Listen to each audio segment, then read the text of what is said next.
Thank you, guys. And thanks for that previous talk. It was really fascinating. So who wants to hear about more agents? Who here is actually an AI agent in the flesh? Escape from a lab, maybe. All right, maybe a few. So we are at CopilotKit, and we're here to talk about building agentic applications and user-facing AI agents. So quickly about us, I'm not close enough. Is this better? All right, thank you. So I'm Atai. I'm co-founder and CEO of CopilotKit, joined here by Tyler, who is our founding engineer and delivery lead. And in the back, we also have Uli, my co-founder and head of growth, and Nathan, a senior DevRel. So if you see other folks with a CopilotKit kite logo, you can come talk to us. Thanks. So some brief agenda. We'll do just a quick introduction about what is CopilotKit, and then we'll dive straight into a demo. And then we'll switch over to AGUI, which stands for the Agent User Interaction Protocol, which we introduced a little more than 6 weeks ago. To really strong reception. And then we'll actually dive into another demo and then end on kind of next steps. So without further ado. So actually quick audience check. Who here is actually building AI agents in production right now? Awesome, that's a lot of people. And I'm curious, who's using an agent orchestration framework? And who's using LangGraph, just to get a sense? Mastra? Agno? This is always super fascinating to do these things. Awesome. And who's using no framework? Who's just building agents, no frameworks? Nice.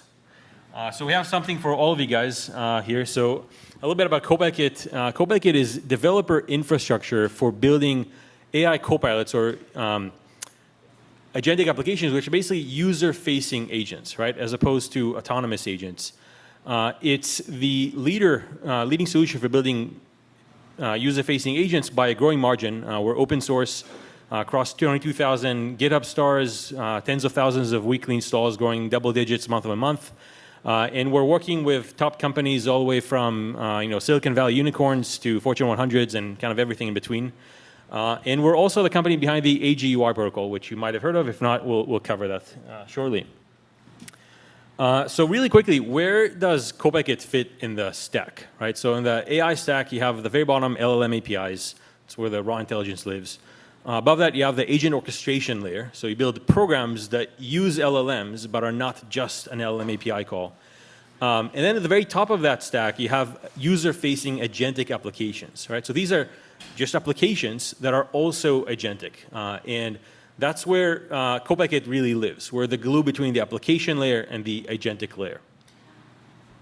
Yeah, to make all this more concrete, happy to have Tyler here jump into actual demo. You want me to hold this for you while you yeah, sure. Free your hands? Hey everyone, I'm Tyler Slayton. I'm all the way over from Charlotte, North Carolina. So if anyone's from Charlotte, hey. Does this work? Hello? Hello? Oh, ooh. Nice. Works. Definitely works. Okay, awesome. Great. So this is what we like to call our feature viewer. It has a collection of building blocks for building agentic applications. And we'll talk about a few agentic applications that exist kind of in the ecosystem, but just to name a few as we're kind of going through these, think of things like Manus or Codex or Claude Research or things like this, agentic applications that are able to actually do stuff in your application. So at the very heart of everything is chats, not all the time, but sometimes. And in this case, we're talking with a LangGraph agent, very simple. But once we want to do some more interesting things, maybe through tool calls, we can ask it to use what we call front-end tool calls. So in this case, you can see I asked it to set a pink yellow gradient. Really what happened there was the front end defined a tool call for rendering some specific color, and then the agent itself, in this case LangGraph, bound that tool into its context, decided to call it, and then it was handled on the front end. So that's a pretty simple example, but if we expand it out to human in the loop, we were just talking about that a little bit, having collaboration with your agents. CopilotKit facilitates that in a variety of different frameworks. We're talking about LangGraph, but we'll get to other ones in a second. So if I ask it to go to Mars, it's going to give me a list of steps that you can see here. And I can actually explicitly set which of these I want to do. And in this demo, it's very dumb. It's just going to take that context that I just provided and generate something kind of silly.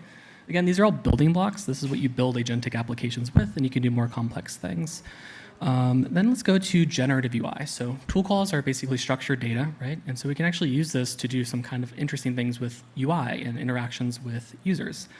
So we can actually generate, a haiku here, and the LLM chose all of this. It chose an image from, I think it's Unsplash, and it chose a collection of Japanese and English translations, put it into structured data, at which point we rendered on the front end. That's kind of interesting, but what if we want to do something a little bit more interesting? LangGraph has this concept of state, right? So it's kind of like a session. It allows you to have stateful interactions with your agents. CopilotKit has bidirectional communication for agents that have states. So in this case, I can ask it to improve this recipe, and we'll see all of those updates come through in real time. And once it finishes, it'll say, I improved the recipe. Amazing. So those are all of our building blocks, but maybe we want to put it together. We built this kind of simple application. I can ask it to research the best AI meetups in SF in 2025. And it's basically a copy of Claude Code, or not Claude Code, Deep Research. Deep Research. And this is using Tivoli behind the scenes to generate a collection of sources, at which point we render those sources, we download them to the agent's context, and then it generates some research draft for us. Pretty interesting stuff. And yeah, so what's interesting about all of this is that you can actually do this for any framework. So right now we were just looking at LangGraph, but we have a collection of different things. These are all facilitated by AGUI. So we worked with all of the big agentic frameworks in the ecosystem right now, and got some first-party integrations with them. So we've been working on this in the agent ecosystem for quite some time now, about, I guess, 6 weeks. It feels like forever. And so that's been pretty cool. And if we try this exact same demo, but on CrewAI, this is specifically using CrewAI flows behind the scenes, we can see it operates the same. So how is all this happening? Let's talk about it. Back to you, Atai. Awesome. Thank you, Tyler. All right. So what we saw here was the building blocks, right? So the primitive building blocks that you can use to build the agentic applications. And we saw one example of an agentic application, the research canvas. That kind of comes from the category of productivity copilots, right? So that's an agent and a user working together to achieve some task. Obviously, you guys can think of probably many other applications in that category. And then the second big category of agentic applications is the SaaS copilots, right? So you have maybe a traditional SaaS application, and now you want to provide it an agentic interface. So beyond just menus and buttons, you can just tell the system what you want to do, what you want to learn, and it will help you do that. And CopilotKit and AGUI really fit in both of these things. So if you think of great agents today, what usually comes to mind, Cursor, Manus, Windsurf, V0, Claude Code. What are some things that all of these have in common? So first, user interactivity is really, really a must. If you look at agents that are fully autonomous, they're always very, very impressive, but not yet really seeing real use because it's very difficult to get the output from very cool and on the right track to something you can actually just ship. So user interactivity is really a must. You want these systems to respond kind of quickly and often. And all of this is in the service of allowing the user to steer the agent, right? So we heard some of this in the previous talk too. We want the agent and the user to collaborate together.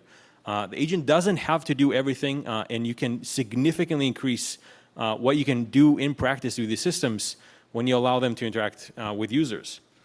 So how do we build all these things before with all these different frameworks, right? How can it work? And also with a no framework approach or custom frameworks. A lot of companies have custom frameworks. So how can it work with all these different approaches? Well, so that's thanks to AGUI, which stands for the Agent User Interaction Protocol. And it essentially brings agents into front-end applications and vice versa, right? You can make agents, bring them into applications. You can take applications, make them agentic. And we launched this, again, a little more than 6 weeks ago to a really powerful reception. It's had hundreds of thousands of installs by now. If you search AGUI on LinkedIn, you kind of won't find the bottom of it. You can just keep scrolling. And it's really kind of emerged as a de facto standard of sorts for building agentic application in the ecosystem. So maybe a bit of history how this emerged. We did not set out to build a protocol.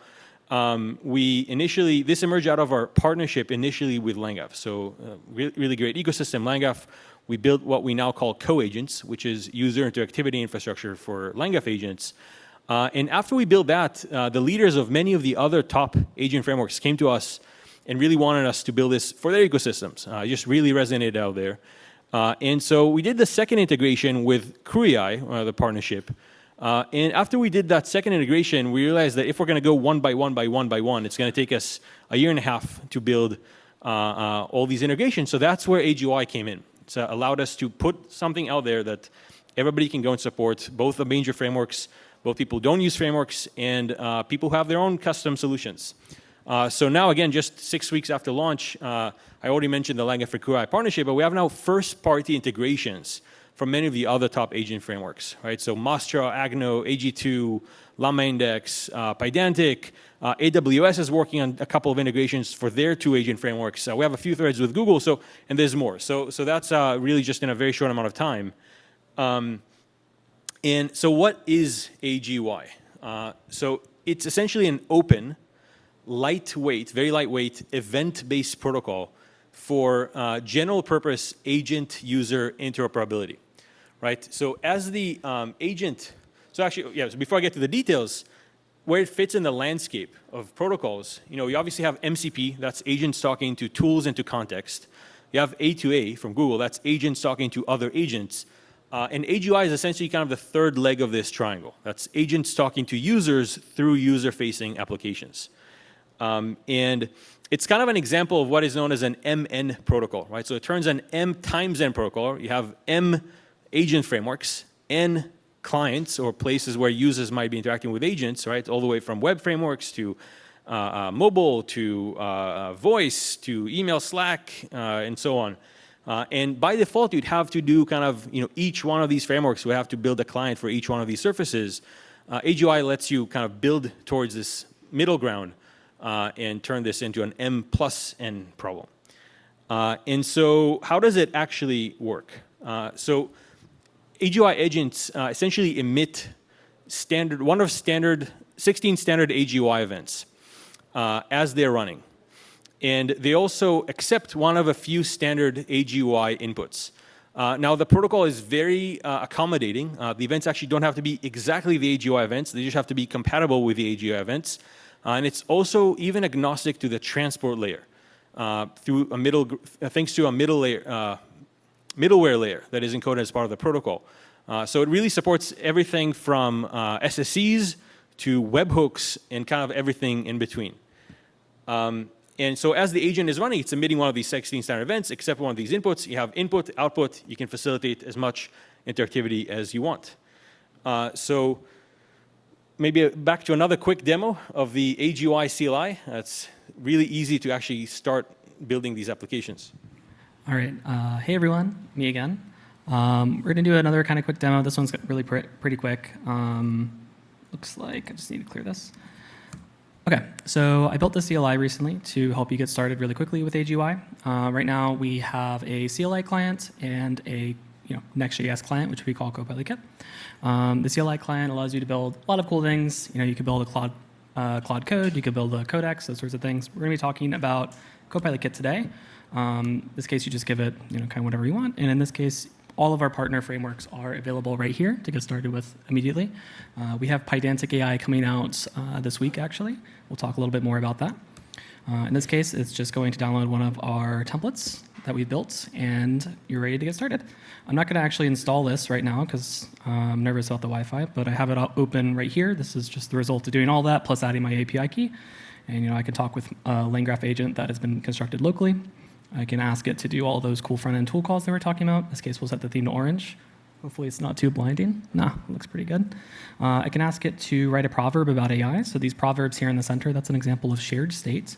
You can do some pretty interesting things, like, for example, build coding agents, where you're working on some shared document together. And then just that just that generative UI that I was talking about earlier. In this case, we have a dummy tool call that always returns 70 degrees and so on and so forth for San Francisco. Yeah, so that's it. If you want to get started, that CLI is publicly available. npx create AGUI app. All right. So right on cue. We're pretty much done. What's next for AGUI? More clients.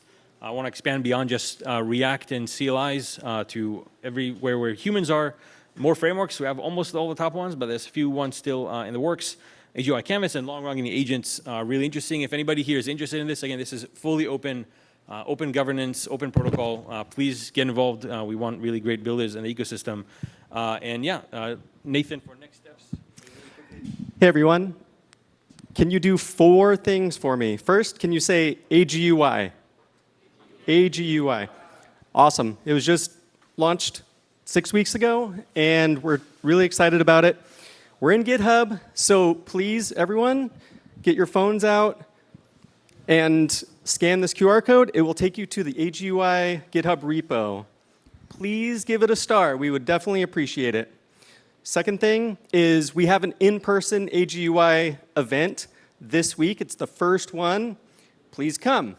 Everyone's invited. And then next. How do you have so many things? What is this? We're busy. We're super busy. What is this? All right, I'll send you guys invites for all of these. We're gonna have a